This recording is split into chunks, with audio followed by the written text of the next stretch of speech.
Comenzar, what do you think that means? Comenzar. To commence. To commence or? To start. To start. Again, this exists and you can use it, and it's probably easier because it sounds like commence, so it's easier to remember. But there's another verb which is more common, which is empezar. Empezar. This is a Z, so that's going to sound th in Spain. Empezar in most of Spain. Empezar. Empezar. Practice with this one for now. This is to start. How do you say I start? Empezo. Good, that's what it should be, but what might happen? Empiezo. Empiezo. He starts. Empiece. What must you do before you make that decision? What must you do? You must go back to the to form. It's a very important habit. It's empezar. Ah, Empeza. good. And then what might be the next step after empeza? Empieza. Empieza. So this is the process we want to take. It's essential for us to get into that habit of going back to the to form, and then we know where we are. Otherwise, it's guesswork. Empieza. Empezar, empieza. They start.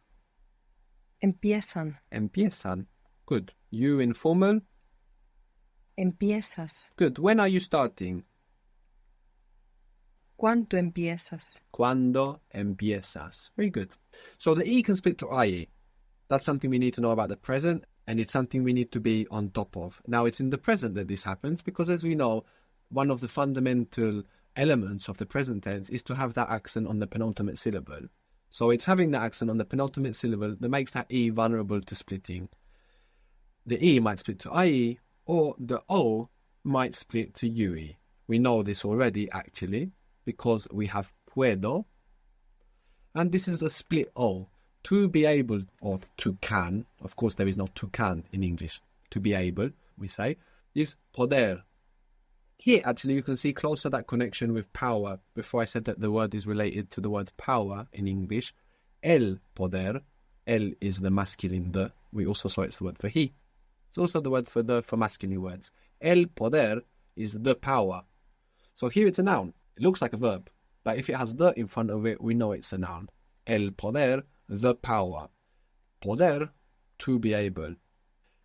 When you take off your ending and you change it for present tense and you stress that O, it splits into UE and you get puedo.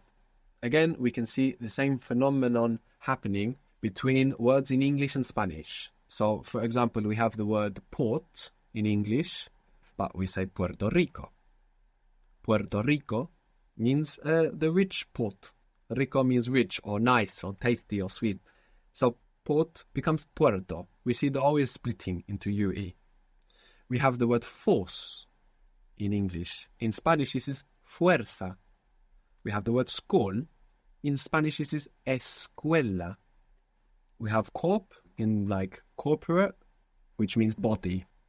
If corp means body in corporate, how do you think it is in Spanish? Cuerpo. Cuerpo. Good. We have innovative, and this nov in innovative means new. When you do something innovative, you do something new. And the word for new in Spanish is nuevo. So you saw the O splitting there. You might have heard pueblo before. Pueblo means a village or a people.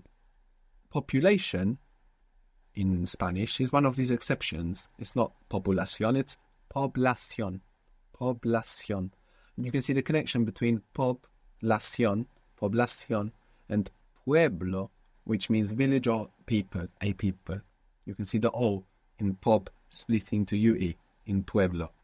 Mortgage, by the way, actually means death pact. You have mort, which is the Latin root for death, engage, which means pact. And the word for dead in Spanish is, have a guess.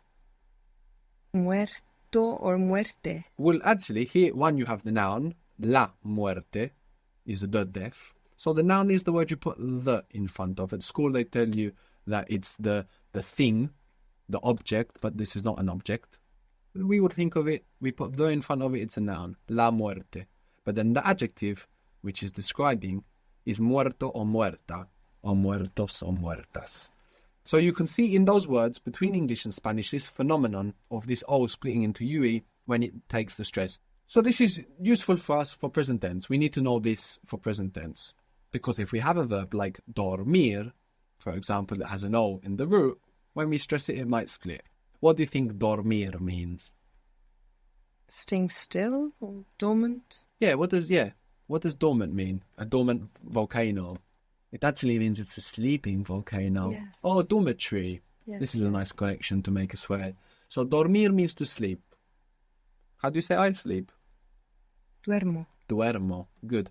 In Spanish, if you want to say I fall asleep, you can say I sleep myself. So how would that sound? Me duermo. Me duermo, which means I fall asleep, rather than duermo, I sleep. So you can say I'm falling asleep, me duermo. It's so boring, me duermo. He sleeps, Duerme. duerme. Good. They sleep, Duermen. duermen.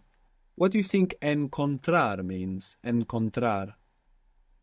To encounter. Good. Which probably means... To meet. Oh, it does. It means that as well. But there's a more usual meaning as well. To find. Yes.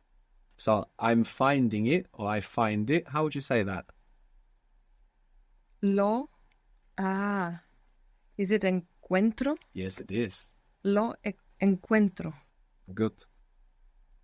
Something useful to bear in mind is that different versions of the verb, either the to form or some other version, might be the noun. So you mustn't assume always that it's a verb. If you see un encuentro, an encounter, this is now a noun, an encounter. Whatever we can put a or the in front of is noun. So many times some version of the verb will be the noun. Un encuentro is an encounter, but encuentro, I encounter. Demostrar was to demonstrate, and if we get rid of this de, we get mostrar, which means to show. Mostrar. So how would you say I show? Mostro. It would be mostro. Muestro. Muestra. Good. He shows. Muestre. Wait. Mostrar. Muestra. Good. Muestra. We don't need to roll the R here because it's just one R. Muestra. Good. And una muestra actually is a sample. So there is a noun there that shares that version. Muestra, he shows, it shows, she shows, you form will show. But una muestra is a sample. They show. Muestran. Muestran. Good.